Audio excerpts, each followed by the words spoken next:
Pay কমিশনের 1:5 অনুপাতে পূর্ণাঙ্গ তালিকা প্রকাশ, পে কমিশন ও অর্থ মন্ত্রণালয়ের জরুরি বৈঠক, নবম পে স্কেল সংশোধন।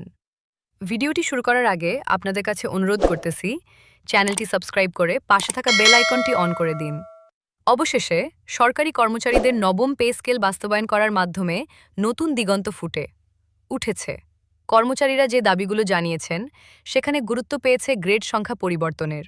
অবশেষে নতুন আঙ্গিকায় সরকারি কর্মচারীদের বেতন বৃদ্ধি করার মাধ্যমে সরকারি কর্মচারীদের আর্থিক অবস্থা বৃদ্ধি করা হবে বলে নিশ্চয়তা দিয়েছে পে কমিশন।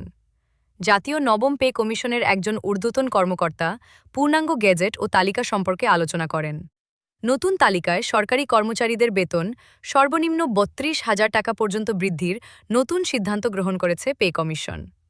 অপরদিকে কর্মকর্তাদের বেতন নির্ধারণ করা হয়েছে ১,৩০,০০০ টাকা পর্যন্ত, যা সরকারি কর্মচারীদের আর্থিক অবস্থানকে বহুগুণে বৃদ্ধি করবে বলে মন্তব্য করেন কর্মকর্তারা। অর্থ উপদেষ্টা ও পে কমিশন জরুরি বৈঠকের মাধ্যমে একটি নতুন সিদ্ধান্ত গ্রহণ করেন।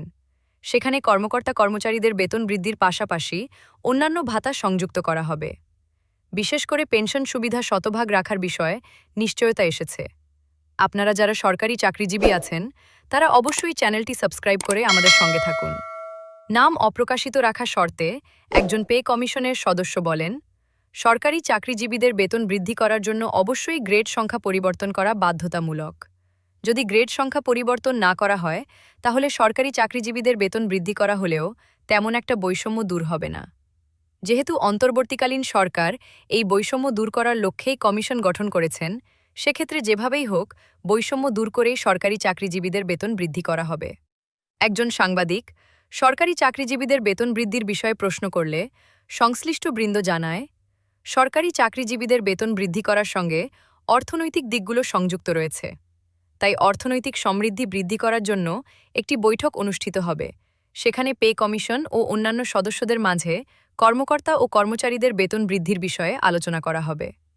আগামী ১০ ডিসেম্বর জরুরি এই বৈঠক অনুষ্ঠিত হবে বলে মন্তব্য করেন সংশ্লিষ্ট মহল। দয়া করে আপনারা আমাদের চ্যানেলটি সাবস্ক্রাইব করুন এবং ভিডিওটি কন্টিনিউ করুন। ইতিমধ্যেই কর্তৃপক্ষের মাঝে কয়েকবার বৈঠক হয়।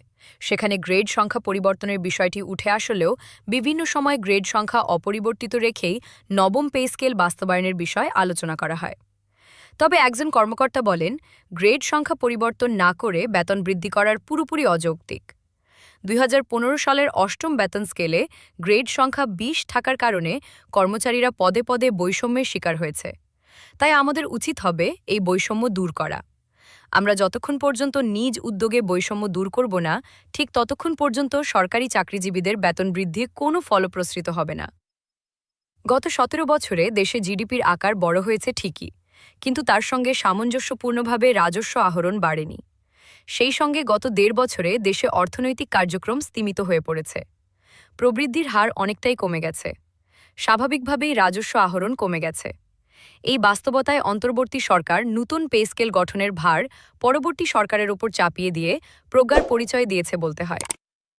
ভিডিওটি শেষ করার পূর্বে যারা চ্যানেলটি সাবস্ক্রাইব করেননি, তারা অবশ্যই চ্যানেলটি সাবস্ক্রাইব করে আমাদের সঙ্গেই থাকুন।